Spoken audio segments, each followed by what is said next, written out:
On the 20th of May, 2003, the final episode of Buffy the Vampire Slayer aired, leaving a gap in the market for the next Slayer-related project. Buffy's sister show Angel was entering its final season, and the big question in the fandom was which spin-off would be produced next. Among the proposed shows was a spin-off centered around the extremely popular Dark Slayer Faith, which would have followed the character around the country as she evaded police capture while fighting evil. Despite the enthusiastic response from the Buffy fandom over this proposed spin-off, it sadly never came to fruition. Many factors contributed to this, but perhaps the biggest one was that Eliza Dushku, the fan-favourite actress who portrayed the Dark Slayer, had already accepted the lead role on another show.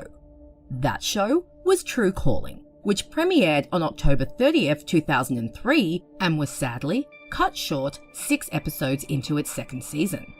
Tru Calling followed the adventures of Tru Davies, a 22-year-old college graduate about to start med school. When a planned summer internship at a hospital falls through, Tru finds herself moonlighting at the city morgue, where she discovers her bizarre gift, the ability to speak to the dead and relive days to help save those who died premature or unnatural deaths. Help me.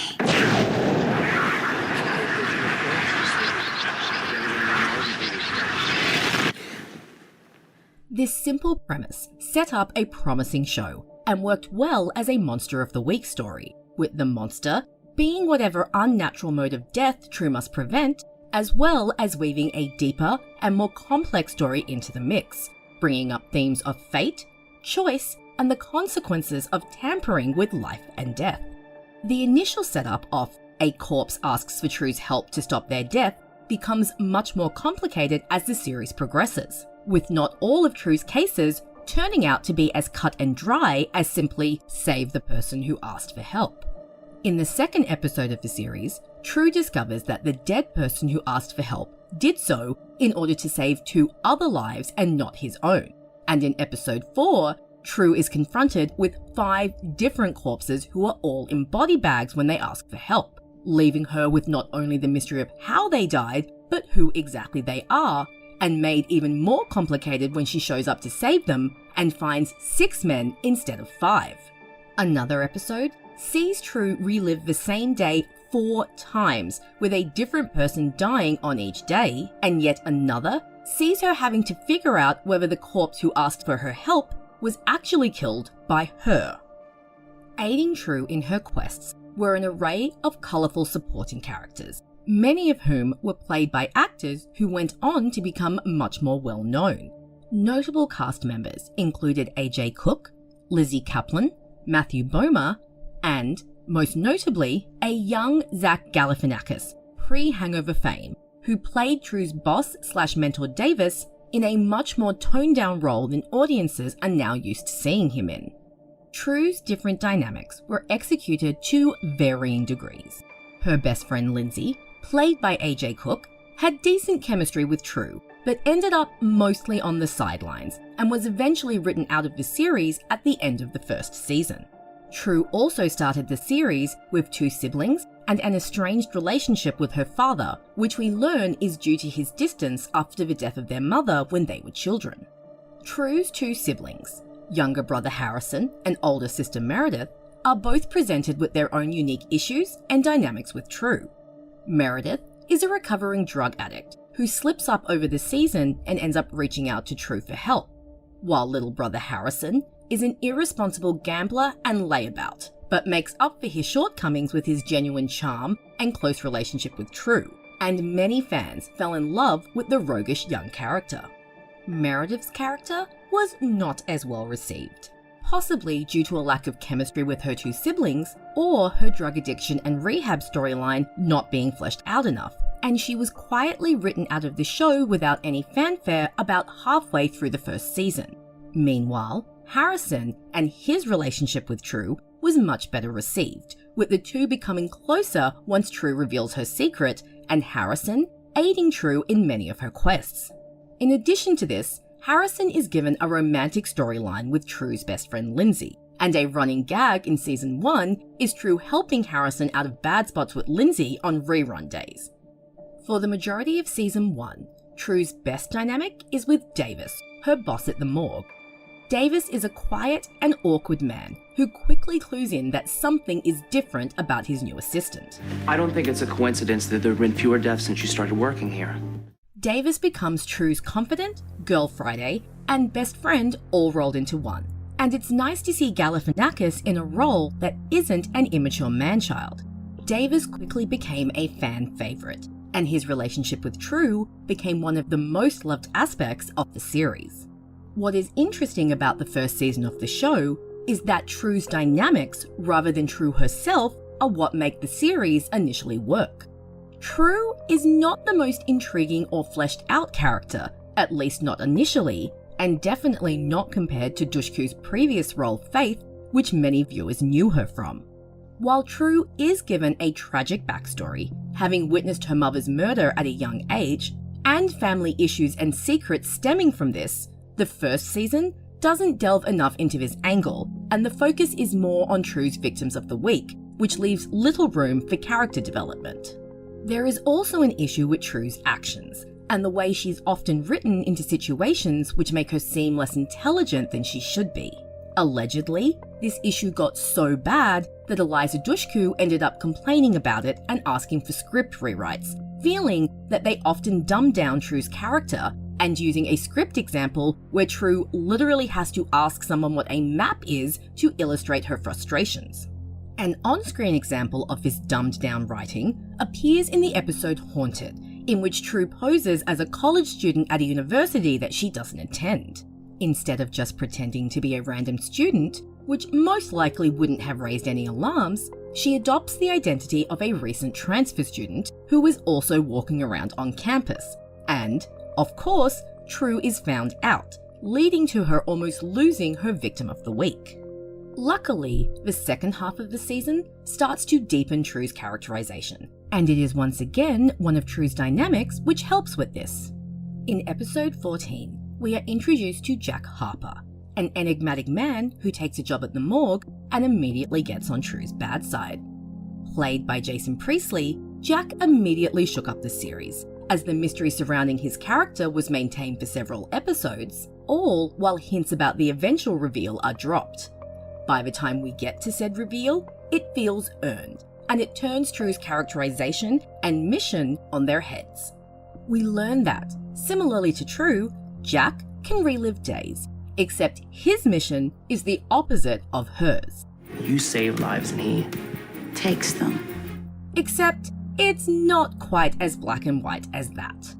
While Jack is technically working against Tru, he does also bring up valid points about the downside of what she does. Saving people who are meant to be dead can have bigger repercussions in the grand scheme of things, and Jack's mere existence shows that there is supposed to be a balance in this universe, and that Tru's gift might not be as helpful as first presented. Although this concept is only just broached in season 1, the series has a lot of fun exploring this once it reaches its second season. Having rounded out the first season by officially declaring Tru and Jack enemies after Jack engineers the death of Tru's old flame, season 2 continues to shake things up, and it's in this season that Tru's characterization finally deepens, and we see her start to make decisions based off emotions rather than the right thing to do. This is explored wonderfully in the episode The Last Good Day, which is one of the best episodes of the series and pushes the show into a much greyer area. Until this point in the series, Tru was firmly the good guy with Jack as the bad guy. Even though questions of changing fate and interfering with Death's design had been raised, the audience was still meant to be on Tru's side. The Last Good Day changes everything when the body of the week asks for Jack's help instead of Tru's, and both Tru and the audience are forced to confront the reality that, as Jack puts it, help me doesn't always mean save me. It's revealed that the victim of the week, Megan, asked for Jack's help because she was already dying of cancer and wanted her sister to receive a sizable life insurance payout that she had in place. The insurance only paid in case of accidental death, and Megan asks for Jack's help to kill herself in such a way that it doesn't look like a suicide. She wants to find peace, to not die a slow, painful, undignified death, and to help her family in the process. And Tru fights her tooth and nail the whole way. This is the first time we see Tru trying to save someone in order to beat Jack rather than because it's the right thing to do. She outright ignores Megan's own wishes and manipulates the woman in order to get her own way. For the first time, Tru trying to save someone feels almost wrong, and it's a really interesting stance for the episode to take. The episode also explores Jack's characterization further, turning him from merely an antagonist to a layered character who struggles somewhat with his role within Tru's world. We see him form a genuine attachment to Megan and almost decide to save her life, which goes against everything he supposedly believes in regarding fate and death's design. When Megan does end up dying in the episode's climax, we see how genuinely broken Jack is over his decisions, and his rivalry with Tru is amplified once again. The episode was a big turning point for the show, and the following episode continued to push Tru's motivations into more personal territory. In the episode Enough, Tru's new love interest Jensen dies in an accident, but his corpse doesn't ask for Tru's help.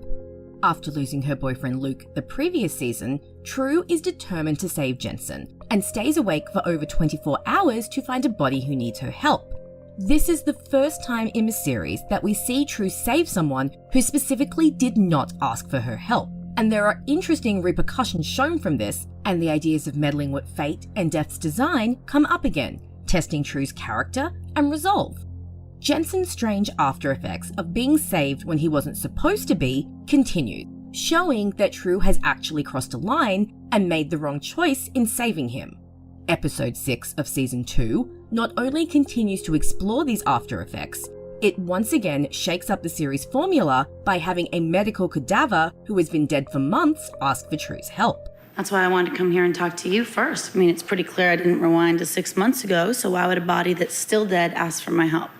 Needing help to figure out what the body needs from her, Tru is forced to ask Jack for help, and since the quest doesn't involve undoing a death, Jack willingly goes along, and he and Tru have several conversations about the nature of their respective jobs and whether they can exist together, giving viewers a great look into the emerging themes of the season. Along with shaking up the formula of the rewind days, Season 2 added deeper characterization for Harrison, Tru's wayward younger brother, and started to build more lore around the Davises family, Tru's father, and Jack's place within their world. The 6th episode, which centers around Christmas, sees all the characters and storylines collide, as Tru's secrets start to create cracks in her relationships, and new secrets and connections are revealed. While the first season was a fun, yet somewhat formulaic little mystery series, the second season turned the show into a deeper supernatural drama and added higher stakes and better characterization. Then, it all came to a hideously abrupt end. After the Season 1 finale, the show was in danger of being cancelled. A spike in the mid-season's ratings saved the show from this fate, but shortly after renewing the show for Series 2, Fox rolled the number of episodes ordered back from 13 to 6, making this decision and announcement on the final day of filming of the 6th episode. To say fans were stunned was an understatement, not to mention the fallout on set, with everyone, from actors to assistants, abruptly out of a job. It was a somewhat cruel cancellation and left many up in the air. In-universe, the show ends on several loose threads, many of which fans had become invested in. For months afterwards, questions surrounding the fates of the characters in the show floated around the internet. And finally, in 2005, former producer and writer from the show, Doris Egan, posted a LiveJournal entry which detailed plans for the series, including an overreaching arc concerning two higher powers, who were responsible for Tru and Jack's powers and missions respectively, and would become much more prominent in the show's lore. Another LiveJournal entry, made by a different writer/producer, which seems to have since disappeared, also offered up information about future storylines and plans, including more variations on the rewinds, such as Tru and Jack being able to take people along with them on rewind days, and more scenarios like the one presented in The Last Good Day. Even more interesting were the plans for Tru's revived love interest, Jensen, and the after effects of being saved when he didn't ask for help. The post revealed that Jensen would become more and more obsessed with death, eventually becoming a serial killer in his quest for answers. Tru would find out Jensen's new nature and confront him, but this confrontation would occur on a rewind day, and she would then wake up in bed next to Jensen with this new horrific knowledge. Eventually, Tru would be forced to enlist Jack's help to kill Jensen and restore balance.